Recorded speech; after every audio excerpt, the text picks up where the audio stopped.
Oke, halo anak-anak, kembali lagi bersama saya, Mr. Paul, di video pembelajaran ekonomi kelas 11. Nah, kita akan mulai pembelajaran kita di saat ini, jadi saya harap kalian semua fokus, tetap nonton videonya agar tidak ketinggalan pembelajaran di hari ini. Silakan kalian amati dua gambar berikut ini. Temukanlah perbedaan apa kira-kira yang paling mencolok di antara kedua gambar berikut. Saya tunggu beberapa detik, silakan kalian lihat.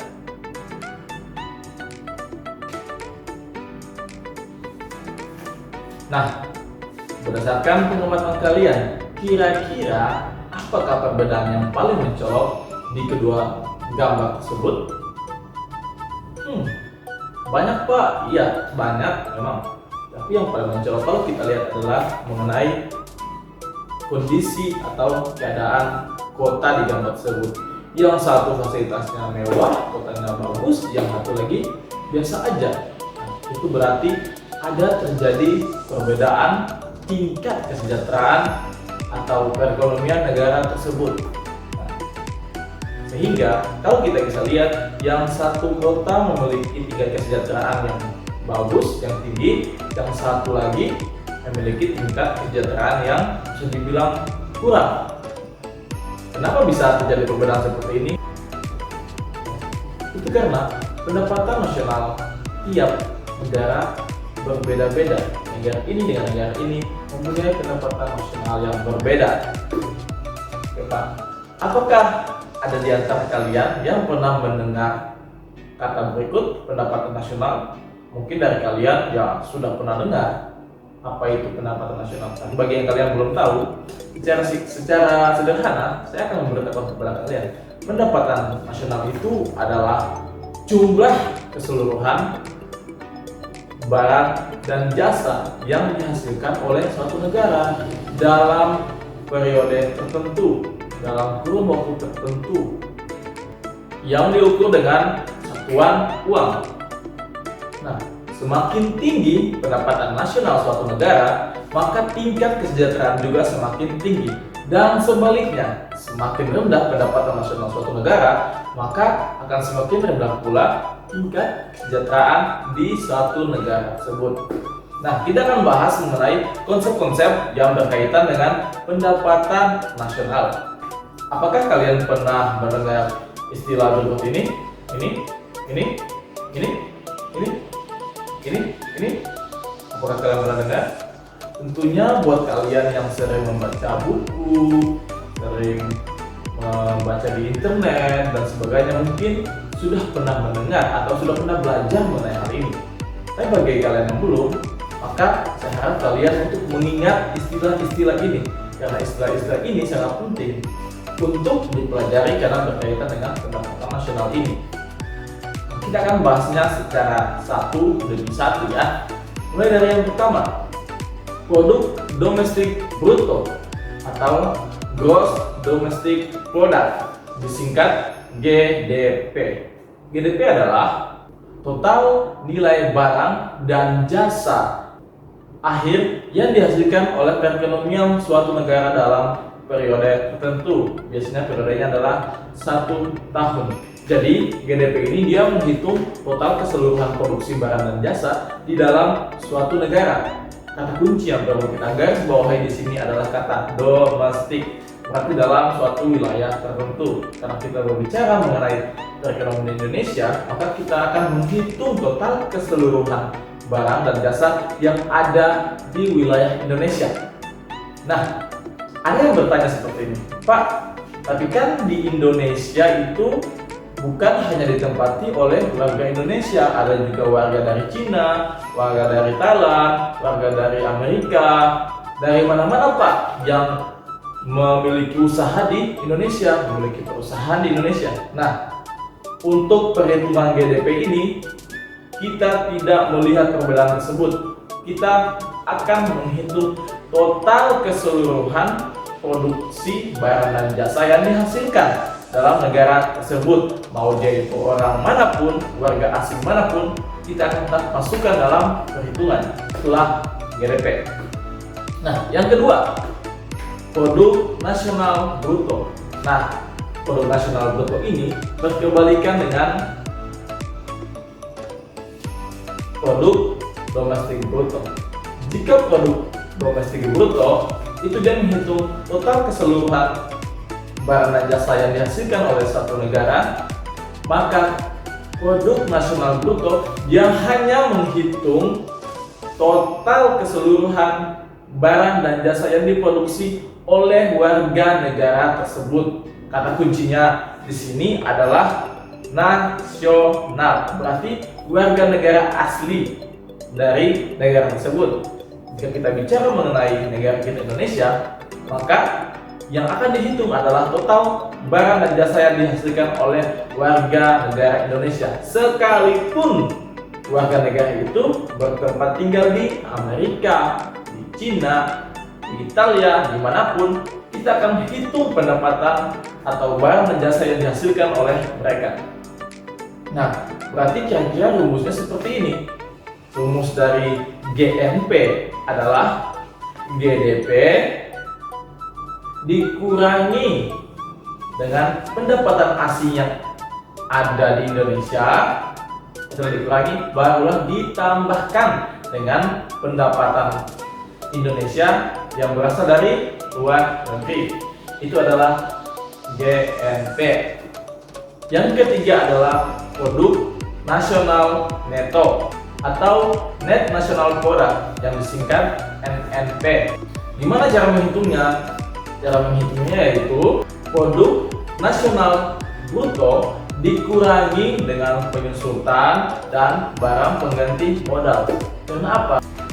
Karena ketika suatu negara melakukan produksi terhadap barang dan jasa, maka dia akan menggunakan yang namanya alat kerja, modal, dan sebagainya. Nah, ketika melakukan proses produksi, akan terjadi yang namanya penyusutan terhadap suatu barang atau suatu alat. Penyusutan ini maksudnya adalah pengurangan nilai guna dari alat atau barang tersebut. Sebagai contoh, kalau penyusutan barang nih, contoh aja, jika kalian adalah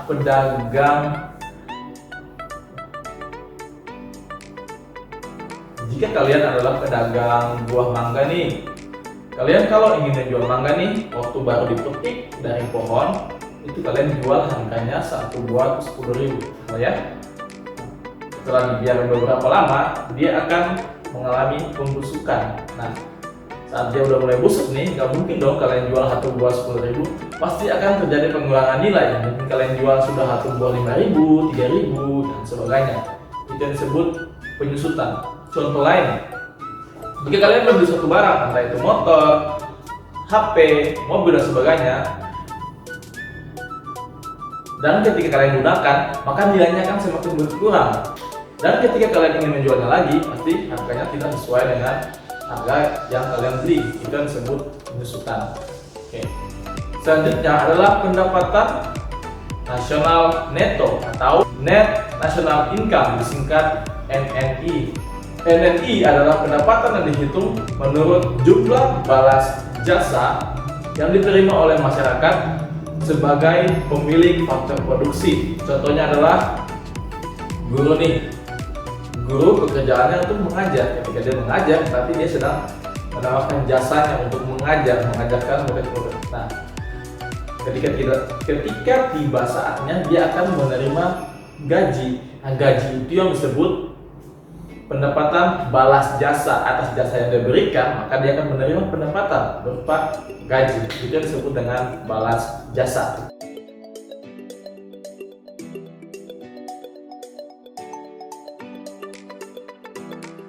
Yang selanjutnya adalah pendapatan perseorangan atau personal income, disingkat PI. PI adalah jumlah seluruh penerimaan yang benar-benar sampai di tangan masyarakat. Tapi perlu diingat, tidak semua pendapatan sampai ke tangan masyarakat karena akan dikurangi dengan iuran asuransi, iuran jaminan sosial, pajak perseroan di perusahaan, dan lain sebagainya. Dan juga ditambah dengan yang namanya transfer payment. Nah, rumusnya kira-kira seperti ini.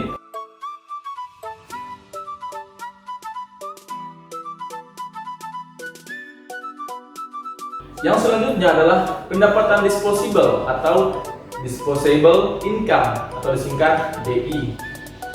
DI adalah pendapatan perorangan dikurangi dengan pajak penghasilan. Nah, yang tadi kita sudah membahas mengenai istilah-istilah berikut ini dan rumusnya. Nah, sekarang kita akan membahas bagaimana cara perhitungannya. Langsung saja simak cara perhitungan berikut ini. Sama-sama dikerjakan ya. Nah, ini adalah data dari suatu negara.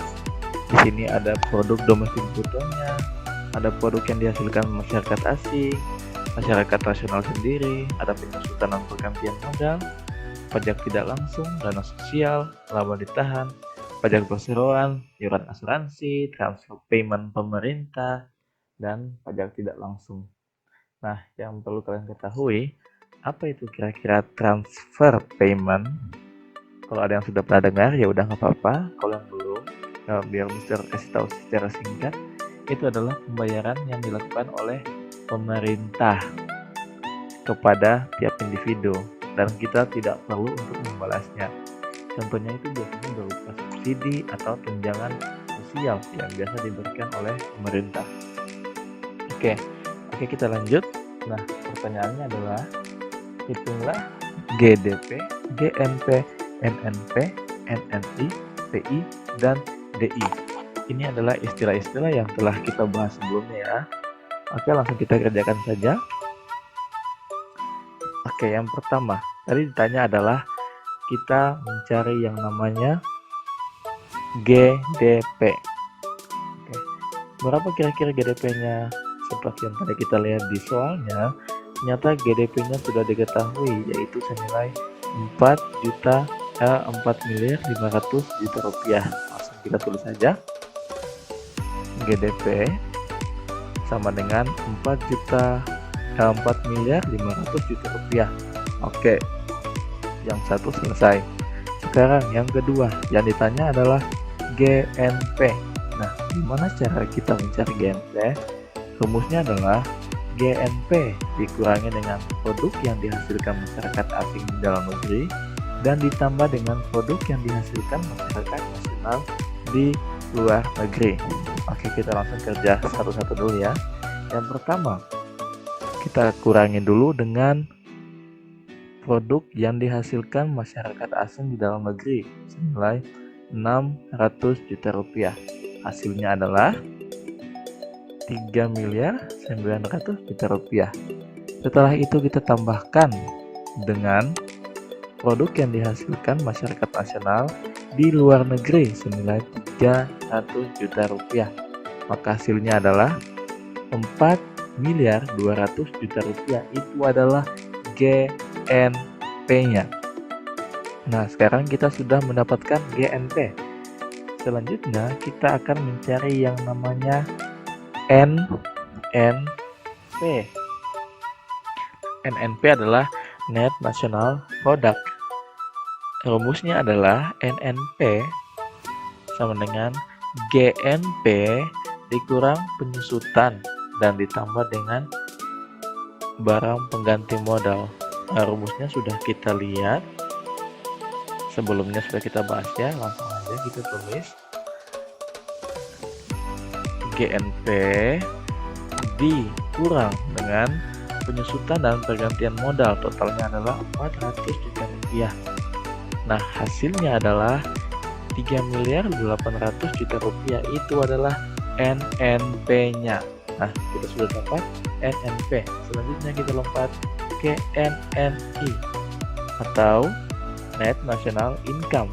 Rumusnya gimana? Rumusnya adalah NNI sama dengan NNP. Ini NNP dikurang dengan pajak tidak langsung. Oke, langsung kita kerjakan.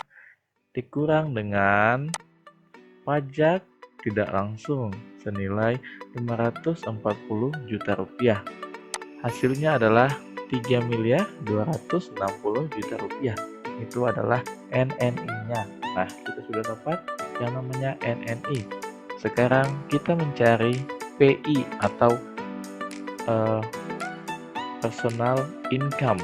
Rumusnya gimana? Rumusnya adalah NNI yang ini ditambah dengan transfer payment, setelah itu dikurang dengan laba ditahan, iuran asuransi, iuran jaminan sosial, pajak perseroan, dan lain-lain. Nah, kalian boleh mengerjakannya ditambah transfer payment dulu baru dikurangi, ataupun sebaliknya.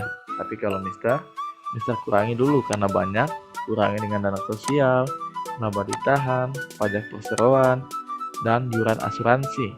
Hasilnya adalah 2.240 juta rupiah. Nah, setelah ini baru ditambahkan dengan transfer payment senilai 260 juta rupiah. Hasilnya adalah 2.500 juta rupiah. Itu adalah PI, personal income atau pendapatan perseorangan. Nah, dan yang terakhir kita akan mencari DI atau disposable income. Nah, rumusnya adalah personal income yang ini dikurang dengan pajak penghasilan. Seperti yang kita sudah bahas sebelumnya, apa itu pajak penghasilan? Oke, nah kita lihat di soalnya, ternyata pajak penghasilannya itu di situ ditulis pajak langsung senilai 180 juta rupiah. Kita langsung kurang aja, dikurang 180 juta rupiah, maka hasilnya adalah 2.320 juta rupiah. Ini adalah disposable income atau pendapatan yang sudah siap untuk dibelanjakan. Nah, seperti itu contoh perhitungannya. Nah, saya harap kalian semua sudah menyimaknya ya, sudah mengerti ya, karena kalian akan mengerjakan soal berikut dan akan dikumpulkan di Google Classroom. Mengenai teknisnya nanti akan saya jelaskan di Google Classroom ya. Jadi kalian silakan cek dan mengikuti langkah-langkah pengerjaannya ya. Oke, tadi kita sudah membahas mengenai konsep-konsepnya, rumusnya, cara menghitungnya. Nah, kemudian selanjutnya kita akan membahas mengenai metode perhitungan pendapatan nasional. Tapi akan kita bahas di video selanjutnya. Jadi terus saksikan video pembelajaran ini ya. Sampai ketemu di pertemuan selanjutnya.